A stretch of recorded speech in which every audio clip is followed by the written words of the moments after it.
street? Yeah? Steal a job? No. Yeah, Young, you got to go down to Finch, take the bus 39 over to Young, huh?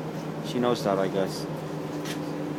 Hey, man, I hope you don't mind me adding you to my ongoing clip about the life and times of TTC bus drivers, etc. Well, make sure you put a footnote and say it's my 5th day. Your 5th day? It's my first Man, time the on lighting this. in here is terrible. That's the only problem, man. I wish you had more light in there. So, what's your name then, mate? My name's Derek. Hey, Derek, so you enjoying yourself, man? You seem pretty happy. That's awesome, man. It's so nice to meet someone with a positive outlook on life. You know, I'll talk to TTC drivers, sir, and some of them say, like, the truth is 1 out of 10 will really enjoy his job. Some are complaining about the schedule. Some of them complaining about cars cutting out in front of you and all this kind of nonsense.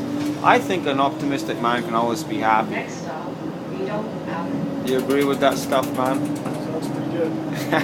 Whoa. Do you mind if I ask for our viewers' sake what you were doing prior to driving a bus for the city of Toronto, Mr. Derek? Sorry, I couldn't hear the question. You can't. Oh, yeah. What were you doing before this, Derek? That's something that I can't really go into. Okay, you were like a Secret Service operative or something. All right, no worries, man. I'll tell you what, man. It's as long as you're happy and smiling and you stay this way and provide great customer service, man. I think you're doing like, you know, I think it's a great thing, bro. I'll tell you what, man. I'm a Muslim, bro, and we consider this kind of stuff as worship.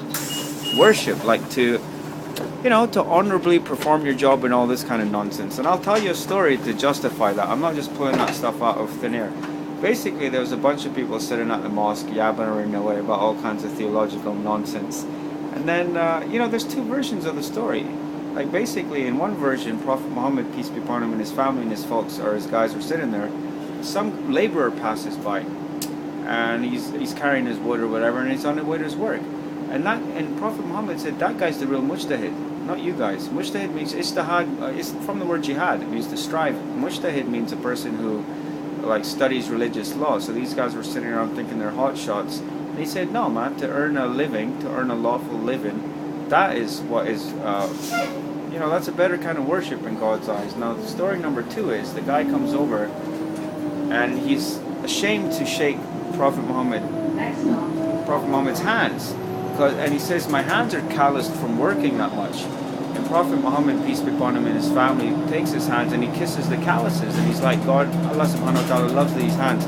Anyway, man, I probably exceeded the bounds of propriety. The truth is, I'm not really making a movie about the TTC, but I film you guys enough that I should be. And I think it's kind of cool you sitting here all day with this nice view, being nice to people and having a nice way about you, man. When I got on the bus, I heard you laughing and I was like, I must be dreaming, man. Because half of these guys are pretty dour-faced, man. At this point, Derek begins to realize that the cameraman does have some serious mental issues or something. Derek, I'll tell you what, buddy. I've actually been charged for talking too loudly at a TTC guy. Now, it happened that I was at Kipling, right? And then the guy tells me to get off the bus. Like, there's a homeless guy there, and I tossed him my glasses. I was like, hey, man, these things would suit you. And the guy turns around, and he's, like, practically blue, and he's like, did you throw those glasses? I was like, yeah. He's like, do you want to get off the bus? So I calmly proceeded to the front of the bus, and I lectured the guy. I tore into him. I was, like, pretty angry, man. All right, I was shouting. The spittle might have been flying. He told the freaking cops that I spat at him, though, and I ended up in jail for 5 days, man. Got charged with uttering threats and a lot of nonsense, assaulting the guy. Anyway, I'm probably bothering you to death. I'll be off at the next stop, man. No worries. Derek's going to be asking his supervisor, hey, man, what's the protocol for a guy coming up and pull his camera out and then talking about attacking another TTC driver? Don't worry, man. You're covered here. You got a camera on here, right? Those freaking freakers actually sent me a video of me not spitting on the cop after the fight. I don't understand it, Badger, man. Alright, bro, I know I'm being boring as shite, but whatever.